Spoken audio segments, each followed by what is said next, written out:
program under our housing is the Home Equity Appreciation Loan or HEAL, will be discussed later by Engineer Lauren. We also have Home Saver programs. Our product, Pag-ibig Loyalty Card Flash, you can avail that downstairs, no? And of course, our online platform, the virtual Pag-ibig. So for Pag-ibig regular savings, you deserve this kind of Pag-ibig. So nana may nakasakitan din ni Pag-ibig fan? Wala ka. Na broken hearted. Wala ka sana. Kasi lain itong Pag-ibig. Of course, for our regular savings, the higher your savings, the higher your dividend earnings. And this is government guaranteed and tax-free. So for last year, our dividend rate is 6.55%. So imagine if nakuha ninyo ang i-save, so you will earn a higher dividend rate. And for our, siya, sample siya, comparison with Pag-ibig Fund and other financial institutions. So, Pag-ibig Fund, wala siya maintaining balance, but we have to pay lang ang average of 200 pesos. So, for almost 3 decades na, karon pa si Pag-ibig Fund actually nag-increase sa ato ang monthly contribution starting last February. So, I believe, tanan na last March, wala man dyan nagbayad na 100 na or 200. Daghan sa inyo is much higher pa, but you can still increase your monthly savings. Okay? So you can, next slide please. So if you want to retire or mature ninyo Pag-ibig Fund, that is the sample computation. So for 400, 200 remittance from the member plus the 200 share from the employer plus your dividend earnings, you can earn as much as 172,000 after 20 years. So how much more if you will increase your savings? Pwede ta maging millionaire if Pag-ibig Fund. So that's it. The member savings required is 2,200 monthly. Okay? So pwede jud ay ta ma-millionaire, and that computation is based on the 5.5% the dividend rate. So how much more? Last year it's 6.55. So if you will increase your savings, you will earn more during your retirement or pag-mature sa inyong contribution with Pag-ibig Fund. So we hope next month, pati yung i-bayad around 500, hopefully 1,000 na siya next month. Yes, attorney. Pwede. Kung among yung year na ay MP2 na. So we only have 2. Okay. Wala na sila nisubutin nga. Kailan nag-i-tayo? Sige, mag-check sa atin legit ato iliyon sa office. So, na legit sila ato. So, MP2 is a voluntary savings program ni Pag-ibig Fund. Minimum contribution required is 500 pesos. Ang maturity niya is shorter compared to our regular savings, 5 years lang. So, after 5 years, pwede ninyo siya makuha. The monthly contribution, pwede kang mubayad every month. Pwede siya semi-annual, pwede siya quarterly. Depende sa convenience ni member. So, pwede siya one-time payment actually. Ang kanindot sa ato ang MP2, the dividend rate is 0.5% higher compared to our regular savings. So, for 2023, it's 7.05. Actually, that's 2017, if I'm not wrong, it's 8.11%. That was the highest for our MP2. And for the past 10 years, hindi ko siya sa 4%. And same with our regular savings, this is also government guaranteed and tax-free. In terms of the return, it's like usual basis. I mean, like, maybe calculation behind or like historical value, like, pwede using 7% this year, or... Depende sa net income. Yeah, so hindi siya fixed for. Yes. So depende siya sa net income ni Pag-ibig Fund. Then, iyang dividend, you also have 2 options. Pwede din siya makuha annual, pwede siya compounded.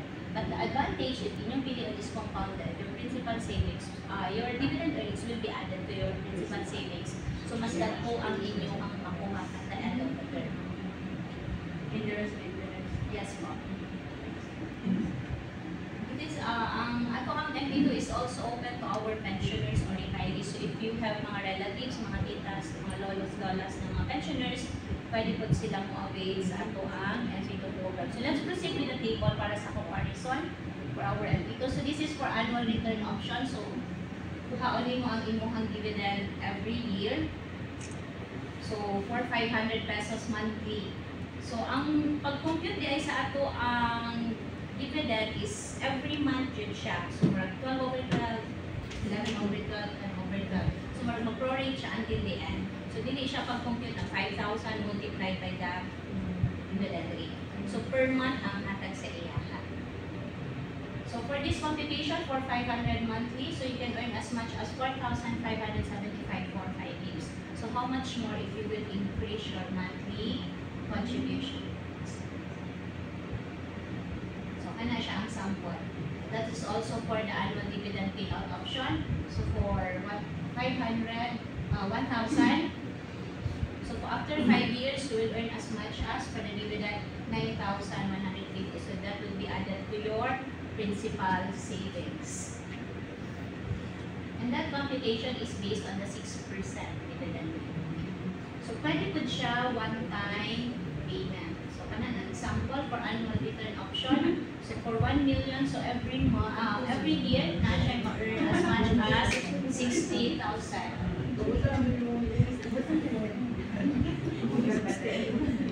So pwede siya maka-earn as much as 300,000 for 5 years.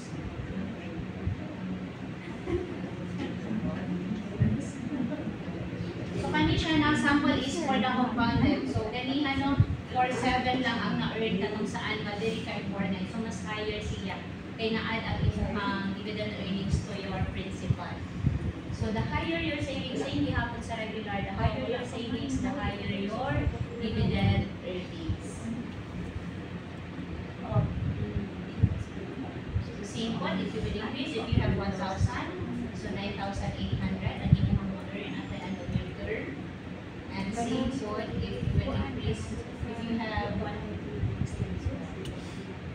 ana siya, 1 million. So, pwede yung maka-earn ganito kay nasa 300,000 lang, kana kay 338. So, na-add na 38,000 sa inyong mga dividend earnings. Okay, so sa'yo na kayo ang pag-enroll for MP2. So, all you have to do is to visit online.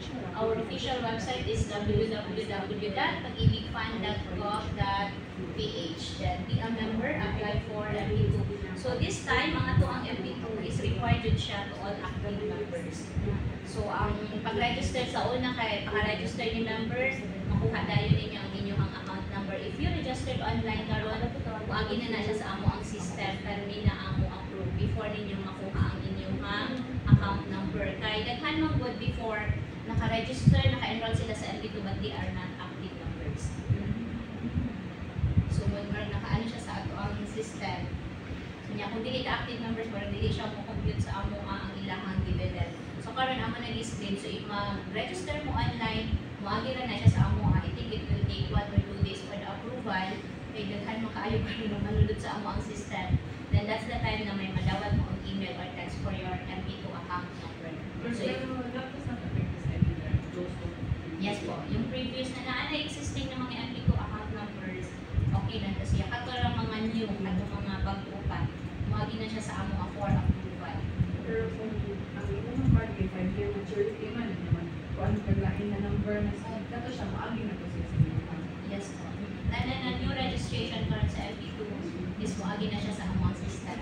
Oo din na, because it used to be like, imo naman nila access to slave, kung ano yung guys, kung nagkaroon ko ng Yes po. Actually namin na-approve ng mga Lexmark po na enroll for it. Yes sir. Ang time nito, individual lang ako siya. Dili po. Per member siya. Per ano gihapon siya? With number gihapon siya, C number gihapon ato. Dili siya by nature sir. Avail the multi-purpose loan or the calamity loan. So the good news is, we also have this program, katong Health and Education Loan Program, HELPS. So we have a new partner here in Cebu. Our first partner pa lang with actually in Visayas is University of Visayas. So if you have, for example, relative, not necessarily the student is related to you. For example, if you have a friend you need to help para sa enrollment sa ilang mga anak, pwede mo mag-loan ipag-ibig fund and the payment will be credited diretso kay UV. So murag pangbayad na sa tuition. So mo po na usa na mo na para maka-assist po din sa mga pag-ibig members na for example they don't have cash karon but available they are qualified to file a loan, multi-purpose loan kay pag-ibig fund. So mo to siya ano na mo ang bago na mo katong health and education loan program. So helps. So in Visayas our first partner is University of Visayas.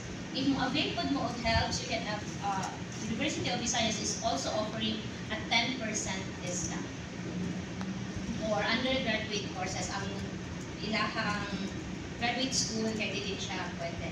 So sa UBMing, Toledo, Miglanilla and Balaguer, so kana siya just in case lang na amoy mga kaila, pwede ninyo sa ilang pwede so you can also avail the helps.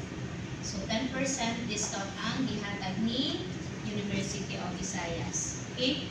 So, question. I'm more concerned on the payment back. Kay, di ba, they of course through HR the payment for FPL. What about that one? Same gihapon po. Salary deduction lang siya. Ang ano lang, ang difference lang sa HELP o sa ato ang regular na multi-purpose loan, the proceeds will be directly credited to the account of University of the Visayas. Dili na siya muagi number. But same process lang gihapon. Pero hindi siya pwede nga kanang not under the helps niya, another FPL group. Pwede rasal po. Option lang po. Ang nindot ra sa helps is muhatag og 10% discount si University of Visayas admission. So that means that the employee will also avail of that one kay kanang pwede siya nga mag- Savings, so dili lang din sa dividend. Also, the higher your savings, the higher your loanable amount. Interest rate is 10.5 per annum. And our payment terms, pwede mo maka-choose from 2 or 3 years to pay. So, ang kanina sa ato ang 3 years, no, gamay na ang inyong monthly amortization. Although taas ang inyong ano, but you can save as much as 28% for the monthly amortization. So, ano siya ato ang sample. Naka-2 month grace period before your loan payment starts. But on the second month, for example, naka-loan na karon July, so your first amortization will be on October. But September kinahanglan madidahan na. So on the second month, didahan na ka para yung first payment tayo is in October. Mag-post na siya. Okay? So we also have calamity loan. So active pa nun, natay calamity loan currently offered. Tungkol ka itong sa El Nino. Nagtagulan naman ng takaron no? 90 days. So 5.95% iyang interest rate. So you can also borrow as much as 80%. So same na sa ato ang multi-purpose loans, calamity is 80% po ang pwede maborrow ni member. So for example sa ato dili man ka mga farmers. So if we will avail the calamity loan, we also have an additional requirements. So ang pangayoon is medical certificate. For example, nagka-hypertension ka,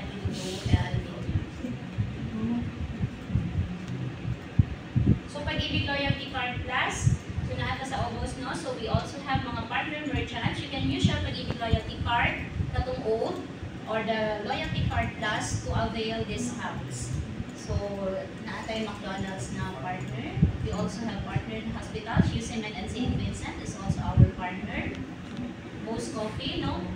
Sa pag-ibig ganahan din yung coffee. Bose Coffee for the overseas and with pag-ibig loyalty card plus. Ang kanindot, if gamitan ninyo ang pag-ibig loyalty card plus, no need na siya for approval. Unlike if you will create an account online, mga ginagod siya sa ang system for approval. But with pag-ibig loyalty card plus, on the day na nag-create ka ang account, automatic na access mo sa inyo. Then this is also the most convenient and safest way for your card disbursement. So if mag-loan mo, ang inyong proceeds is padung na diretso sa inyong loyalty card. Lexmark is also have an account sa ato ang STL online with employer interface. So finding of your multi-purpose loan now is paperless. All you have to do is create an account at Virtual Pag-ibig and you have the Pag-ibig Loyalty Card Plus. So mag-click na lang mo dito, they will confirm here sa Lexmark. Susunod po sa amo ang system. Then at the end of the day, if ma-approach siya in the morning, at the end of the day, 5 p.m., it will be credited to your Union Bank Loyalty Card Plus. Dali na siya ma-updated like sa ato ang cash card or atong savings account sa land bank, it will take 3 to 5 days before 2 to 3 days before ma-credit sa inyong account. But with loyalty card plus, at the end of the day, ka na. 'Di ba? Dahil dito sila. Basta ma-process lang po namin siya in the morning. 5 to 7 days. Basta ma-process lang po namin siya in the morning. 5 to 7 days. So, 5 to 7 days before ma-credit sa inyong account. nag-file mo in the afternoon, the next day na siya makita. But at the end of the day, nasulod yun siya sa inyong mga employer. So, mo nang ato ang mga sample partners. No? Also, STI, so if namin kaila sa lain, hindi sa Cebu kay, wala daw STI here in Cebu. But we have in the virtual. Wala. So, for virtual pag-ibig, you can use this. Or pwede mo, be a member, apply for loan. Pwede mo mabayad sa inyong loan or you can top up your savings. But mas nindot, no, if the payment will muagi sa inyong mga HR. Kaya para di na ka maguna-una na kabayan na maka-already. At least sa ilaha, kaya diretso na ang reduction. You can also claim your pag-ibig savings. And if you have queries, pwede mo na sa muagi sa HR. Si Ma'am Mariel. Si Ma'am Mariel man. So, kanya kung you-mention gamihan, how to create your virtual pag-ibig account, ma'am. So, you have an option, the online activation, the pag-ibig loyalty card plus, and for the overseas. So, if wala pa kayo loyalty card plus, na, so you can create now your account at virtual pag-ibig. Kanito din na, we have a virtual pag-ibig guide, makita na sa inyo ang savings. We also have a mobile app. So, available na pa lang ito ang virtual pag-ibig mobile app, no? You can see your savings. Basta namin account sa virtual pag-ibig, then mag-upload sa ating, pwede na sa inyo. So, pwede ka maka-pay, maka-check sa ato ang contribution, our savings records. So, for those na, for example, pag nag-create mo virtual pag-ibig niya, ang kita ninyo, gamay lang inyong contribution, wala katong under lang din sa inyong present employer, then you can request for the consolidation of your records. Para kasi inyong mga previous employer, pwede na natin mag-over sa inyong mga present employer. You can also check your loan status. You can also pay online using the virtual pag-ibig mobile app.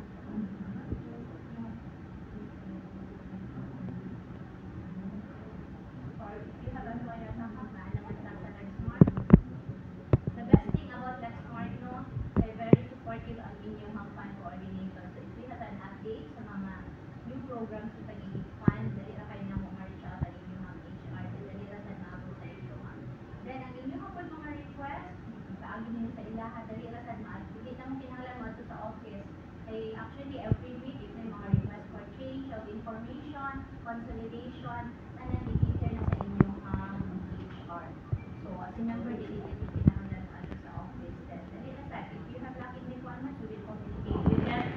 Then, sa amuan kami na lang with our communicate. So, you have a dito na sa ilan. Yeah, ito siya. Actually, si Atty. Gami, si Miss Mariel, Miss Lucky, very active